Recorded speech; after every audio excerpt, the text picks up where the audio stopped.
Halo, Assalamualaikum warahmatullahi wabarakatuh. Perkenalkan, nama saya Aldi Rivaldi, saya dari kelas 12 MIPA 1 SMA Negeri 1 Bengkayang. Di video kali ini saya akan menjelaskan tentang bab 10, yaitu inti atom dan iptek nuklir. Baik, saya akan masuk ke penjelasannya. Atom 1. Dalton, Thomson, Rutherford, dan Bohr.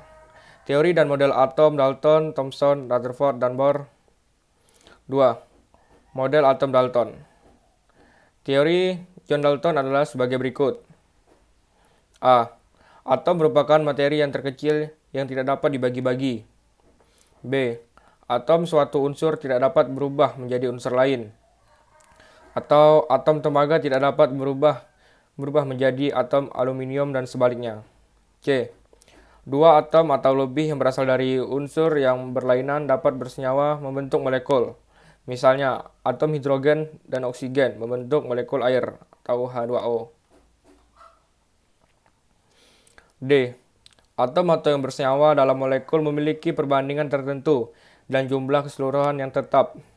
Jumlah massa sebelum reaksi dan sesudah reaksi adalah sama. E. Jika dua atom membentuk dua senyawa atau lebih, maka atom-atom yang sama dalam kedua senyawa itu memiliki perbandingan yang sederhana. 3. Model atom Thomson. Teori atom Thomson. Sebuah atom terdiri dari muatan-muatan listrik positif yang disebut proton yang menyebar merata di seluruh bagian atom, dan muatan-muatan negatif yang disebut elektron yang tersebar di antara proton-proton sedemikian hingga atom bermuatan netral. Model atom Thomson ini menyerupai model roti kismis, di mana kismisnya menyebar merata di dalam roti. Keempat, model atom Rutherford. A. Muatan listrik atom dan sebagian besar massa atom terpusat pada suatu titik yang disebut inti atom. Inti atom ini merupakan suatu daerah yang sangat kecil dengan diameter sekitar meter. B. Pada jarak relatif jauh dari inti atom tersebut terdapat elektron-elektron beredar mengelilingi inti. Inti atom bermuatan listrik positif, sedangkan elektron bermuatan listrik negatif yang nilainya sama besar dengan nilai muatan listrik positif dari inti atom, sehingga muatan atom adalah netral. 5. Kelemahan teori atom Rutherford. A. Teori atom Rutherford tidak dapat menjelaskan spektrum cahaya yang dipancarkan oleh atom hidrogen ketika gas hidrogen tersebut dipanaskan atau dimasukkan ke dalam tabung dan diberi benda potensial listrik searah yang tinggi antara ujung ke ujung tabung tersebut. B. Teori atom Rutherford tidak dapat menjelaskan kestabilan atom. Berdasarkan hukum Coulomb, elektron yang berinteraksi dengan inti atom akan mengalami gaya Coulomb yang juga berfungsi sebagai sentripetal.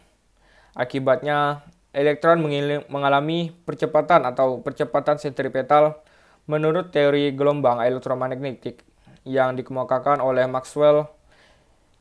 Jika muatan elektron mengalami percepatan, maka muatan tersebut akan memancarkan gelombang elektromagnetik.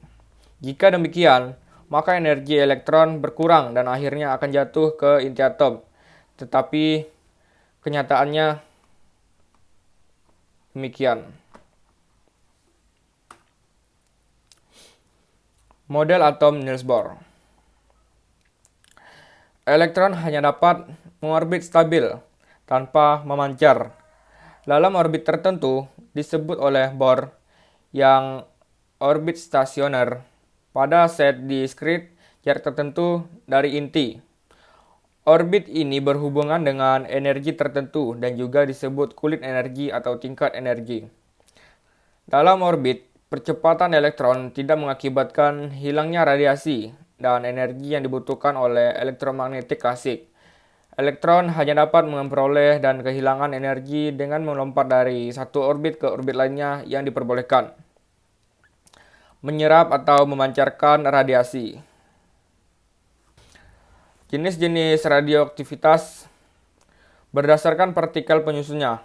Sinar radioaktif dibagi menjadi 3, yaitu sinar alfa, sinar beta, dan sinar gamma. Radioaktivitas sinar alfa. Sinar alfa adalah sinar yang dipancarkan oleh unsur radioaktif. Sinar ini ditemukan secara bersamaan dengan penemuan fenomena radioaktivitas, yaitu peluruhan inti atom yang berlangsung secara spontan, tidak terkontrol, dan menghasilkan radiasi. Sinar alfa terdiri dari atas 2 proton dan 2 neutron. Berikut ini adalah sifat alamiah sinar alfa. 1. Sinar alfa merupakan inti helium. 2. Dapat menghitamkan film, yang berarti memiliki daya ionisasi. Daya ionisasi sinar alfa paling kuat daripada sinar beta dan gamma. 3. Mempunyai daya tembus paling lemah di antara ketiga sinar radioaktif. 4. Dapat dibelokkan oleh medan listrik maupun medan magnet. 5. Mempunyai jangkauan beberapa sentimeter di udara dan 102 mm di dalam logam. Sinar alfa merupakan jenis radioaktivitas yang memiliki muatan positif. Radioaktivitas sinar beta. Sinar beta merupakan elektron berenergi tinggi yang berasal dari inti atom. Berikut ini beberapa sifat alamiah sinar beta. Pertama, mempunyai daya ionisasi yang lebih kecil dari sinar alfa. Kedua, mempunyai daya tembus yang lebih besar daripada sinar alfa. 3. Dapat dibelokkan oleh medan listrik maupun medan magnet. Sinar beta merupakan jenis radioaktivitas yang memiliki muatan negatif. Radioaktivitas sinar gamma. Sinar gamma adalah radiasi gelombang elektromagnetik yang terpancar dari inti atom dengan energi yang sangat tinggi yang tidak memiliki massa maupun muatan. Sinar gamma ikut terpancar ketika sebuah inti memancarkan sinar alfa dan sinar beta. Peluruhan sinar gamma tidak menyebabkan perubahan nomor atom maupun massa atom. Sinar gamma memiliki beberapa sifat alamiah berikut ini. Yang pertama, sinar gamma tidak memiliki jangkauan maksimal di udara. Semakin jauh dari sumber, intensitasnya makin kecil. Mempunyai daya ionisasi paling lemah. Mempunyai daya tembus yang terbesar. Tidak membelok dalam medan listrik maupun medan magnet. Sinar gamma merupakan jenis radioaktivitas yang tidak memiliki muatan positif maupun negatif. Iptek nuklir. 1. Aplikasi iptek nuklir di bidang energi. Saya di sini mengambil satu bidang aja. Reaktor fusi. Reaktor tersebut bekerja berdasarkan reaksi fusi antara deuterium dan tritium yang menghasilkan helium, neutron, dan energi. B. Reaktor fisi. Reaksi fisi di dalam reaktor diharapkan dapat berlangsung secara kontinu dan terkendali. Baiklah, kita akan masuk ke pembahasan soal. Saya di sini mengambil soal yang ini ya.